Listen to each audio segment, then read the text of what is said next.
Part 3 will be like Part 2. I will play scenes from Part 1, and explain furthermore. Voice at you. I can't tell you that you are hurting me. I can't say stop. Sometimes, I may not know that someone is hurting me, because I may not know that what that person is doing is wrong. So, if I don't know that it's not okay for you to do this to me, I wouldn't know that I need to tell. So, my mum may not know that I'm getting hurt, because I don't know it myself, and I can't tell if I don't know that it is wrong. To not know if it's okay, or not okay for you, to do something to me, is part of receptive communication issues. I can't protect myself, if I don't know that I need to protect myself, if I don't know that it's not okay. I'm the perfect target for people that have a need to control and manipulate. I may not know that it's happening. I often confuse myself with what I say, then I get scared to have lied, since what I wanted to say I didn't say it well. The tiniest details will confuse me. With autism it's common to have an obsession with accuracy and truthfulness, which can make many of us honest to the extreme. Example, if I say that Emily is a black cat, am I lying by giving a half-truth, since she's getting old and has a few grey hair? So, if I say that Emily is a black cat, do I need to go to confession? So, this is just an example. I obviously don't struggle with this example, it's just to give you an insight on the severity of my receptive language confusion. But other people may not accept silence, and assume things about me, and get their own storms in their heads, which will scare me even more, and make things worse. It often seems to me like people create their own storms in their heads about me.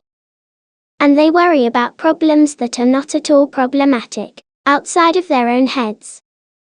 Then, they put their storms on me, but the things they were worried about is irrelevant to my world.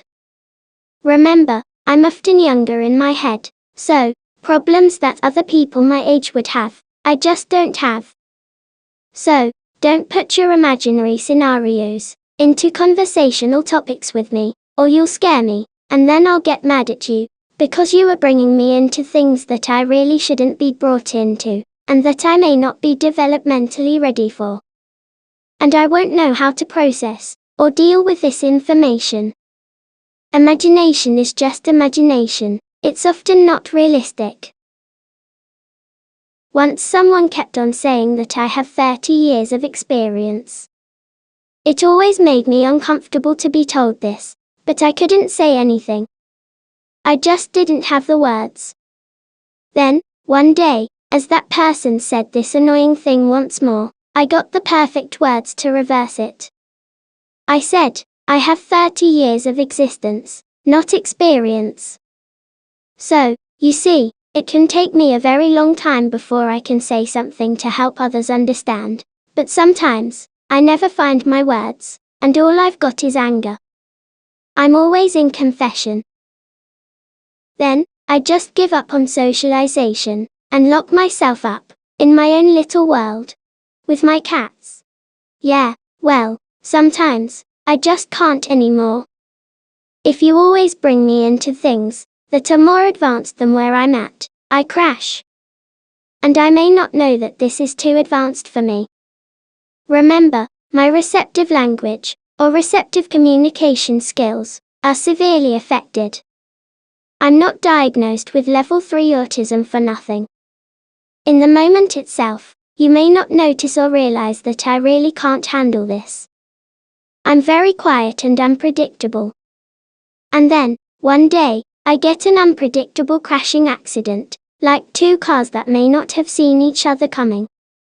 The thing is, I don't always know what I can and can't handle, so I can't tell you that this is too much, or that I'll get triggered or crash in a few months from now, if you keep me into this.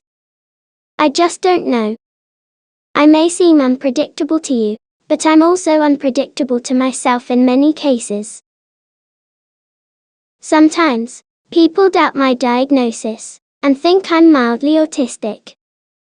Well, autism in itself is not an intellectual deficiency, so yes, we we can be severely autistic and smart, or able to write books. Actually, it's a fact that autistic people can have amazing intellectual capacities. But the problems are with language, communication, socialization, and stims, or repetitive behaviors. That's where the severity levels comes in. You can be severely affected by all of this, like I am, but still be very smart. So, don't doubt my diagnosis, just because I appear to be smart. If you doubt it, you will run the risk of bringing me into things that I just can't handle. But if you accept it, you will be able to support me better.